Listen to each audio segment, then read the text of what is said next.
First of all, what do you think is the biggest of the injustices that you have listed out? You've listed out eight of them particularly, but what, according to you, is the biggest of them all? Yeah, first of all, thank you so much, Shivani, for having me. It's really always a pleasure to be speaking with you.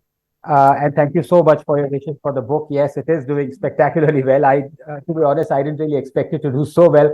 I think it's kind of struck a chord with a lot of people, particularly the younger generation, possibly because of its size. No one reads War and Peace shaped books anymore, I suppose. No, but to very quickly answer your question before we come to the other specific of the book, I think the last the last reason that I give, which is the Places of Worship Act. I think that hurts me the most because, as I've talked in that chapter as well, I've often wondered what is the difference between civilization and an empire. Why do empires vanish and they don't exist anymore, most of them, but civilizations don't? And I think the reason for that, I suppose, it can be a very subjective reasoning. But as far as I'm concerned, I think it is for us to ask for the historical injustices to be corrected, justice for our ancestors, because that is what maintains continuity. It's almost, as I mentioned, it's like memory. It keeps getting passed on until it is realized. And the terrible hardships and almost near annihilation that our ancestors went through this wave of invasions that happened, and tens of thousands of temples that were destroyed. And if you read Dr. Meenakshi Jain's authoritative and scholarly works on this, that how bit by little, they actually, hid the idols in wells, under houses to protect them. And then when the invasions passed away or passed on, then they, brought those things again. So they've kept this flame of our culture and civilization alive. And if our present generation cannot deliver justice to them, I think that's the most cruel thing. So yes, there is discrimination institutionalized in the other seven things as well, but this one hurts the most because this actually prevents any law-abiding Hindu to, in fact, even approach the courts to seek for justice. And how can that be allowed in a democracy is something that is beyond cruelty for me. Yeah. Anand, I've always found it very fascinating. You look at the global left, Yeah. and all over the world, they support the movement Yeah. for reclamation, even reparation. Yeah. But for some reason, the left opposes Hindu reclamation in India. Why do you Yeah. think that dichotomy exists? Yes. In fact, I talk about it.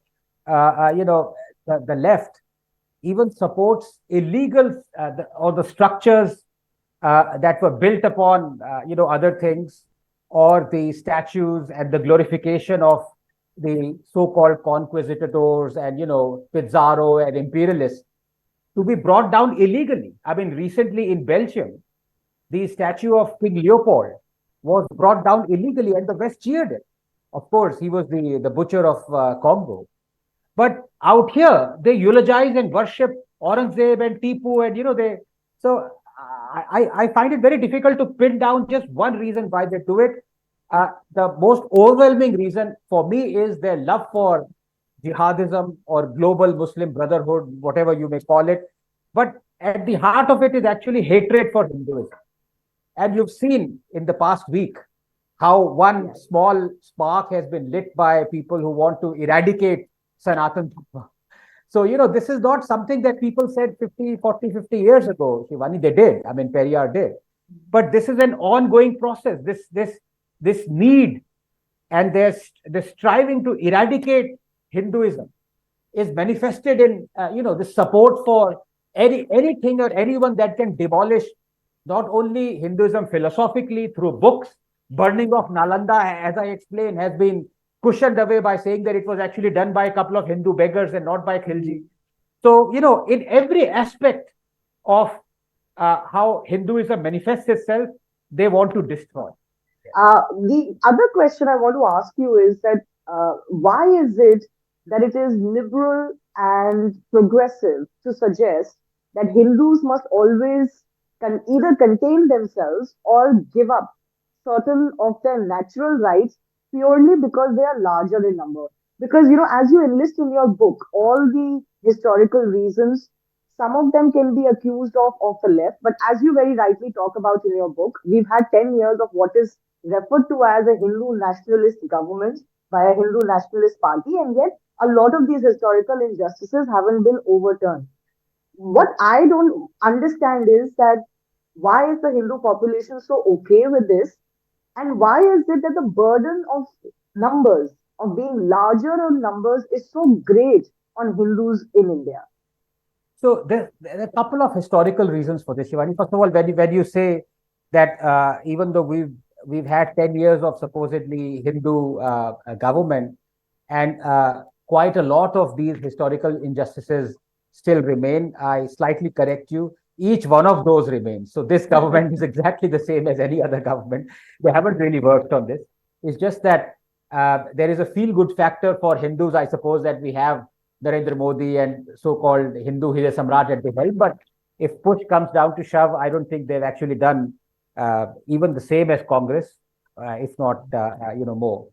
Uh, but the question that you asked, a lot of it has to do with guilt tripping of a majority. Now, this happens, this is a very natural process.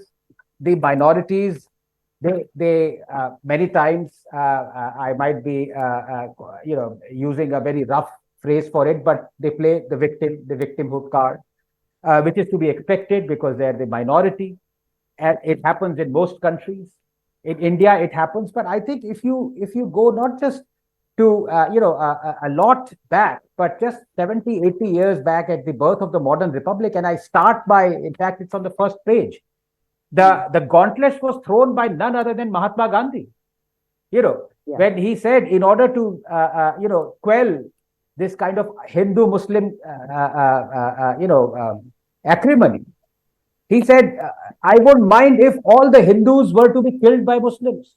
And at the end of the day, if a new dawn would bring this kind of, this kind of new Raj, that would usher in a golden age or something of that sort.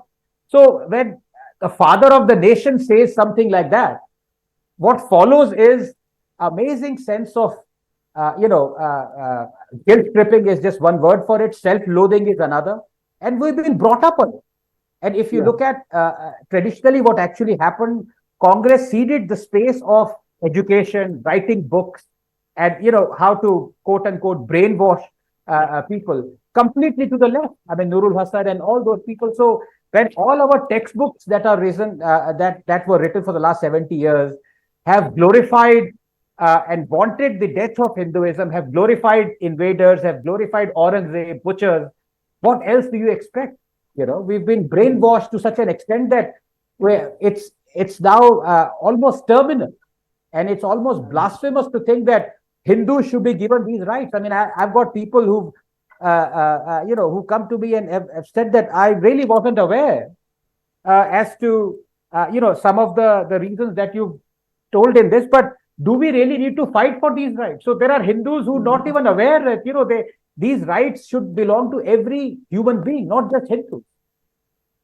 You use the term self-loathing. I would say it's almost suicidal because in our living history, we have seen the footprint of the Hindu civilization or the Indian civilization shrink in the Indian subcontinent. You don't even have to go as far back as 1,000 years. I don't know where that comes from because in lived reality, very educated, aware, and pious Hindus seem to have the belief that there is nothing to fear or no danger. One, or second, that Hindus mustn't ask for more or even the equalization of this unlevel playing field because it is unseemly or it appears bigoted. Why do you think the Hindus suffer from this mindset so particularly? Yeah, I think a lot of it has to do with two reasons. The first one is political. Let me very quickly be done with it because the more important one is philosophical. So political, unfortunately, a lot of our leaders, they otherwise they're very erudite people, but they somehow manage to mix politics in, what should be devoid of politics, which is when you talk of genocide, when you talk of historical injustices, you really shouldn't bring politics in it. But let me take the example of Dr. Shashi Tharoor, normally a very erudite person, but he mixes politics in it. The other day he said that there was no genocide against Hindus by the Mughals or by the invaders because so many of us still exist. That was his logic. By that logic, there was no genocides against Sikhs in 1984 because Sikhs still exist. There was no genocide in Bangladesh in 71 because, a million, tens of millions of Bangladeshis still exist. So when you bring in politics to explain away the obvious crimes, that is what is hurtful, and that actually goes on to brainwash a lot of people. Now to the second issue, which is more philosophical. It's the only, and I've said this also. The difference between Hinduism and Abrahamic religions is that in Hinduism, religion or religious aspect of Hinduism is an offshoot of a way of life. Whereas in Islam and Christianity, way of life is an offshoot of religion.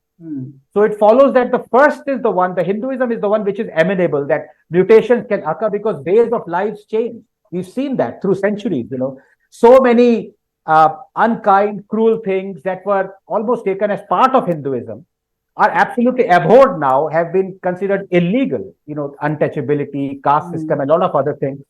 So the way of life, as it changes, as it progresses, the whole structure, the umbrella itself changes. But if you go back to the Sanatan Dharma, it is an all-questioning religion. I mean, or a way of life. I mean, for example, in which quote-unquote religion would you find promotion of atheism? I mean, there are sects in Hinduism like Charvaks that believe in atheism. There are sects, Lingayats, they do not believe in the Vedas. So when Hinduism itself is asking questions and the other religions don't, you see the tolerant streak is what gives rise to, bringing in intolerant people. And that is what has happened. That is the tragedy.